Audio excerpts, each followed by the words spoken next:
ورحمة الله وبركاته. السلام عليكم ورحمة الله. دلوقتي أنا رايح حفلة بتاع عربيات هنا في تايلاند بيعملوها يعني. أنا لسه عارف ولسه جاي دلوقتي على طول. يعني بيعملوا شو للعربيات وكده يعني، هروح أوديكم تشوفوا معايا. لسه واصل هنا دلوقتي على طول. هنا في باتايا بيعملوها كل سنة، كل مدة يعني. تعالوا اوريكم معايا العربيات. في هنا كمان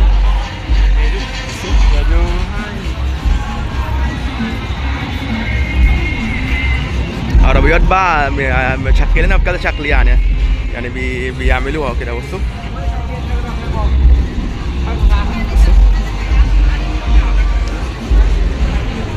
دي حلوة، دي شكلها حلو. بصوا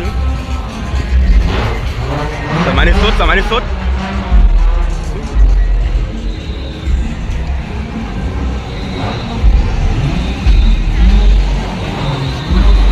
بصوا دي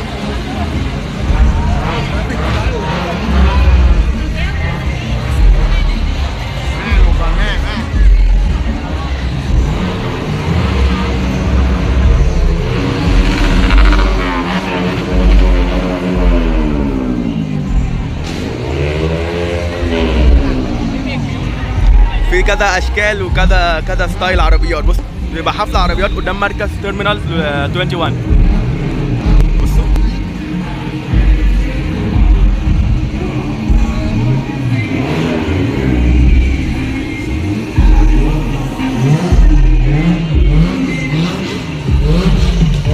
سامعين الصوت المهرجان؟ سامعين؟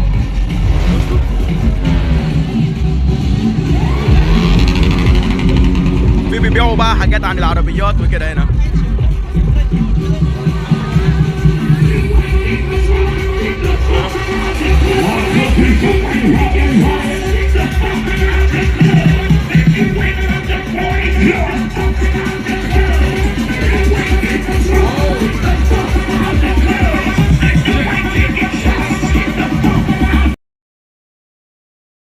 بصوا العربية دي، ممكن كنتوا شفتوا الكرتون بتاعها. العربية دي لايننج ماكوين.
السباق دوت طبعا مش سباق، هو تايلاند بيهتموا قوي بالسباق العربيات وكده، بس ده مش سباق بتاع العربيات ان هم يشوفوا انهي اسرع وكده.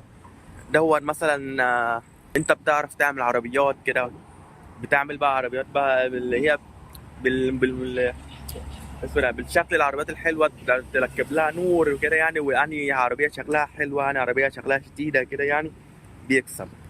وبيدوله زي بيفوز وبيكسب يعني، بياخد زي العلامه كده ان هو كسب وكده، ممكن يحطها قدام المحل بتاعه ان هو كسب كده يعني، الناس تدخل يعني كان كسب كده يعني. زي لما شفته في الفيديو كده، في كذا اشكال عربيات، اللي في اللي هي العربيات اللي بتفتح الاغاني موسيقى، وفي العربيات اللي هي بتاعت السرعه وكده.